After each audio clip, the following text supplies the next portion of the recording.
12 साल बाद कश्मीर की एक विधवा खातून को डीजीपी आर स्वैन ने जो है इंसाफ दिलाया। डीजीपी आर स्वैन का पब्लिक दरबार जो है वो कश्मीर में लगता है। आपको बता दें कि इस दरबार को लगाने का सिर्फ और सिर्फ मकसद एक ही है ताकि पुलिस और लोगों के बीच में जो आपको बता दें कि तालमेल है वो बढ़ सके और लोगों के मसले हल हो सके।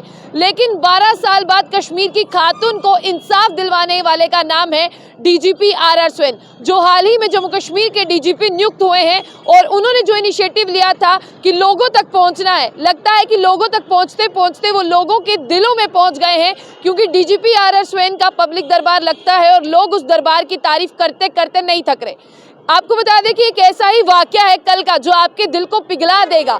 आपको बता दें कि 12 साल बाद कश्मीर की एक विधवा खातून जिसका नाम मल्लिका बेगम है, जो वाइफ है लेट मोहम्मद सुलेमान मीर की, जो पुलिस में ही काम करते थे, रिटायर्ड इंस्पेक्टर हैं, बट अब वो इस दुनिया से चले गए हैं। उन्होंने अपनी दोस्ती के नाते एक शख्स को लगभग 9 लाख रुपया दिया था, लेकिन जब वो इस दुनिया में नहीं रहे, 2011 की अगर मैं बात करूं, उन्होंने तब अपने दोस्त को ये पैसे दिए थे। उनकी पत्नी ने उनके जाने के बाद बहुत बार बोला कि इन पैसों की हमें ज़रूरत है, आप हमें ये पैसे दे दें, लेकिन उनका जो दोस्त है वो टस से मस ना हुआ जिसे पैसे दिए थे। काफ़ी बार लड़ाई झगड़ा भी हुआ। और आपको बता दें कि मल्लिका बेगम जो है कश्मीर न्यूज़ KNS से बात करते हुए जो है ये सारी चीज़ें साझा कर रही हैं।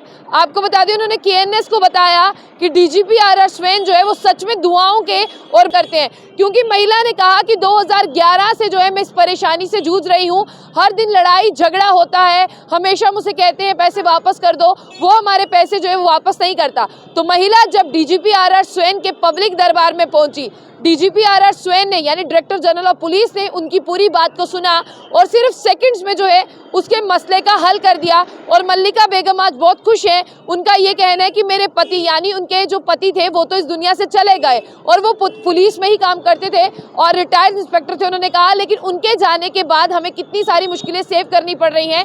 ये उनके पैसे थे जो उन्होंने जो है वो रखे हुए थे हमारे लिए, लेकिन उन्होंने अपने दोस्त को दे दिया ये सोच कर कि उनका दोस्त जो है वो वापस कर देगा, लेकिन उनके दोस्त ने जो है ये पैसे वापस नहीं किए।